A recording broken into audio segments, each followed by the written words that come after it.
Hi, this is Rick Marchand, Wilder Tools. Welcome to my shop. I want to talk a little bit about forging, hammer technique. I'm going to share with you what I've found works for me. Uh, Learned from a combination of, of smiths, Yuri Hoffy, Brian Brazil. I'm a bladesmith, not a blacksmith, so I'm not forging.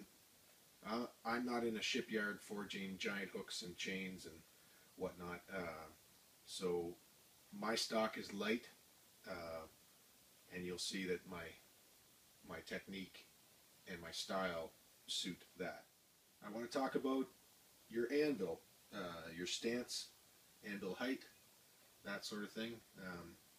It's commonly said that your anvil should be at knuckle height when you're standing erect with your hand at your side. I like my anvil a little bit higher. It goes well with my Hoffy style.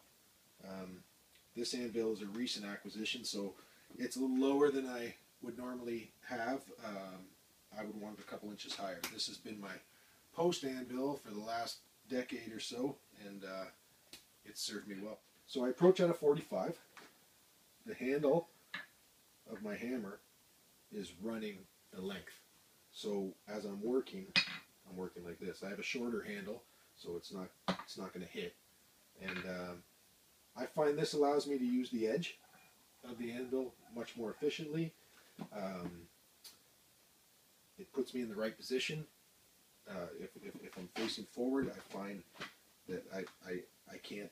I find I'm looking down and over. When I'm at the side, it seems natural. My hands in a regular position. If I was holding tongs, they're at 45s. So when I swing, that means I'm holding my material perpendicular to the anvil, and the hammer is parallel. I stand very upright. There are some smiths that are standing and they're leaning way over. You know, if they're working the horn, they're very much over and they're doing short strokes, and maybe that works well for them. I find it doesn't for me. This is not a stance I can hold for a long time. I like I forge for hours at a time. So to me, to be standing like this, I can do this all day. Okay, let's talk about grip and holding the hammer. Like I might have mentioned earlier, I don't hammer knuckles down. Not a big fan of that. That caused me a lot of pain when I first started. Your wrist has a lot less movement back and forth this way than it does this way. You've got a lot more movement. That's a natural. This, not so much. Puts a lot of strain. So I tend to hammer with my palm down. If I rest the hammer on the anvil, I grab it. That's my grip right there. You can slide forward or back depending on how much energy you want to put into it. I tend to stay a little higher on there. I can go with a slightly heavier hammer, and all I'm doing is speeding the head up. So I grab like this. Let's talk about handle diameter. I like a handle that my fingers don't wrap completely around. If you have a smaller handle and your fingers, I find if my fingertips are touching this part, that's too small for me, and my hand gets fatigued and I'm squeezing.